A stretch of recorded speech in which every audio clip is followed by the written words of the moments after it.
Cutting cheese is an art, and we're here to guide you through it. Welcome to a world where the humble act of slicing cheese transforms into an elegant dance of precision and finesse. Picture this: a wheel of brie, a block of cheddar, a log of goat cheese, each with its own unique texture, each demanding a different approach. The secret to unlocking the fullest flavor and presentation of these delectable delights lies not just in the cheese itself, but in how you cut it. Yes, you heard it right. The tools and techniques you use to cut cheese can significantly impact the taste and overall dining experience. From soft cheese knives to cheese wires, from thin-bladed knives to skeleton knives, each tool serves a unique purpose in the grand scheme of cheese cutting. Whether it's a wedge or a wheel, a block or a very firm cheese, knowing the right technique to cut it can make a world of difference. Ready to become a cheese cutting connoisseur? Let's dive in. Ever wondered why there are so many different types of cheese knives? Let's find out. You see, cheese is a bit like the animal kingdom, with countless species, each one unique and requiring special care. In the same way, different types of cheese demand different tools for the perfect cut. Let's start with soft cheese knives. Soft cheeses like brie or camembert have a tendency to stick to the blade of a regular knife. But these knives have holes in the blade that reduce the surface area, preventing the cheese from sticking. Clever, right? Next up, we have cheese wires. Perfect for semi-hard and hard cheeses. They create clean, even slices without squishing or crumbling your cheese. Think of it as a high-tension wire that slices through cheese like a hot knife through butter. What's that? Dental floss? Yes, you heard right.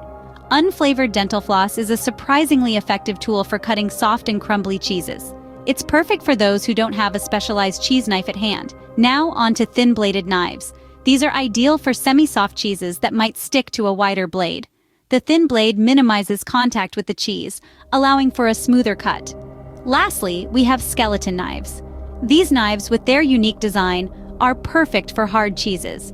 The holes in the blade reduce friction, making it easier to slice through denser cheese. But remember, no matter which tool you use, always clean your utensils between cuts to prevent flavors from mingling. In the end, it's not just about having the right tools, but knowing how to use them. Cheese is an art, and just like any artist, you need to understand your tools to create a masterpiece. So, the right tool can make all the difference. It's time to put these tools to work. Now that we've got our tools, let's master the techniques. Diving right in, let's start with cheese logs. These are usually soft cheeses, so they require a delicate touch. Cut them diagonally into thin slices. This way, you'll get a piece with both the rind and the creamy center. A perfect harmony of textures. Next up, wheels of cheese. These can be a bit tricky. The goal is to maintain the wheel shape for as long as possible. To do this, start by cutting the wheel down the middle, then continue to halve each piece. This way, each slice will have a bit of the rind and the delicious center. Valençay-style cheeses, with their unique pyramid shape, can seem intimidating, but they're not. Start by slicing the pyramid vertically from the tip to the base, then cut each half into thin slices. This ensures each piece has an equal distribution of rind, paste, and ash. Moving on to cheese wedges, which are usually cut from larger wheels. The best way to cut these is from the pointed edge out towards the rind. It's all about preserving the original shape and ensuring each piece has some of the rind. Now let's talk about cheese blocks. These are often firm cheeses, and the best way to cut them is into rectangular pieces. Start by slicing the block lengthwise, then cut each slice into rectangles. This technique ensures a uniform size for each piece, perfect for a cheese board.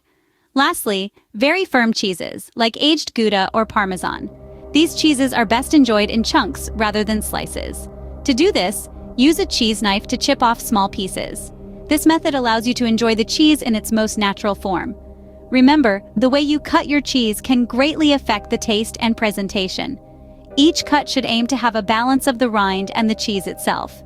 This ensures that you're not only getting the full flavor of the cheese, but also presenting it in its most aesthetically pleasing form. With these techniques in your arsenal, you're now a cheese cutting artist. We can't wait to see what you create. Your turn to wield the knife and impress your guests. The stage is yours now. The multitude of tools with their varying shapes and sizes that you've learned about are all at your disposal. Each tool, specifically designed for each type of cheese, does wonders if used correctly. Now it's time to utilize these unique tools.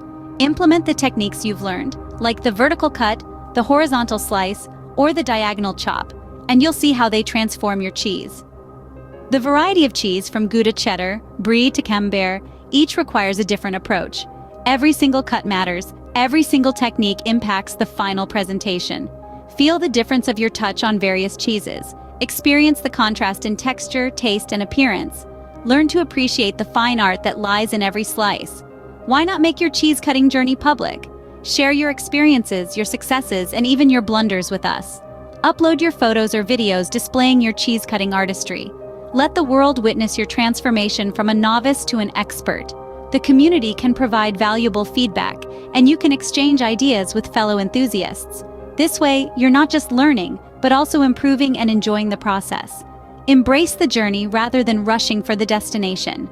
Remember, the key to mastering any skill is practice. Try and try again, be consistent, and gradually you'll notice your hands moving with more fluency and your cuts becoming more precise. After all, it's all about the passion, the dedication, and the will to improve.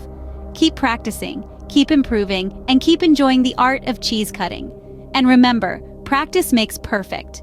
As we say goodbye, we'll leave you with Media 4, a compilation of some of the finest cheese cutting artistry to inspire you. Happy cheese cutting!